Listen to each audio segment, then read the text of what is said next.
Welcome back. In the morning, there was this Bloomberg report which said that Diageo PLC is weighing a stake sale in RCB. The IPL team, Royal Challengers Bengaluru, Diageo PLC, is holding discussions with potential advisors as they weigh the possibilities, and the valuation sought is about $2 billion. So to talk more about this story that Bloomberg has picked up, CNBC TV18 is not independently verified it as of now. We have Abneesh Roy, Executive Director at Nuvama Institutional Equities, now joining in. Abneesh, thank you very much for joining in. So specifically about this story, if value unlocking happens, what impact will it have on the stock of United Spirits? And two, what would the proceeds be used for? Debt reduction? Would it be for capex? Do you think shareholders will get some benefit on account of that by way of return? Thanks and good morning. Yes, we have a buy on United Spirits with a target price of 1885.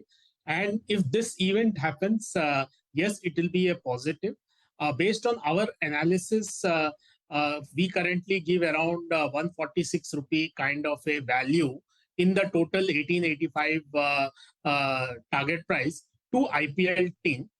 We don't do SOTP based on the 60 times overall console profit, and then IPL team made 177 crore profit FY25, etc. Our value is around 146, but if we see based on what the Bloomberg article is talking about, then there is almost 235 rupee kind of a pricing for that.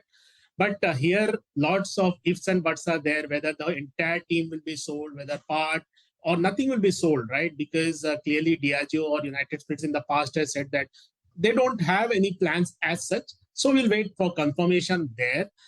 Second is, of course, this time's IPL was won by the RCB. So clearly premium valuation rub-off effect should be there if at all this happens.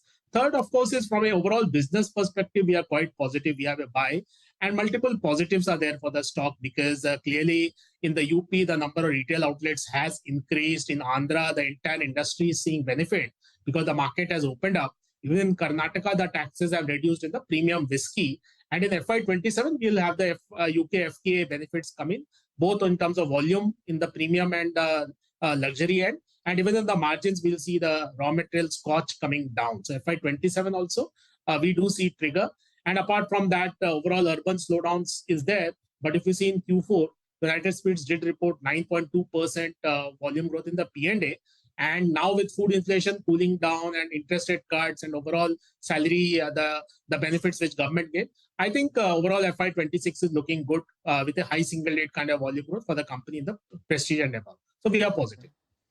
Abneesh, good morning. Thank you for joining in. The prestige and above segment did well for United Spirits in the fourth quarter, but the popular segment continued to struggle, right? There were expectations of growth, but that didn't happen. There were negative growth in the fourth quarter.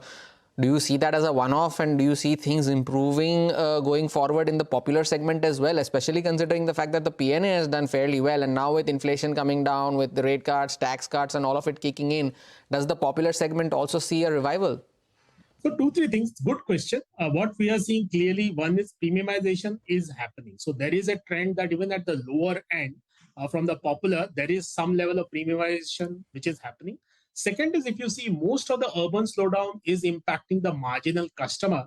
That's why even in FMCG, if you see for Marico or for Tata Consumer, etc., the mid and premium is growing strong double digits, while overall FMCG also the pain is at the lower end. So this is not a aberration. Your question was a Q4 weak number in the popular an aberration? No, we don't see an aberration. Q3 had one of when the strong numbers were there. Overall, we see that P&A is what will drive the business. That is the focus. While popular is now more of a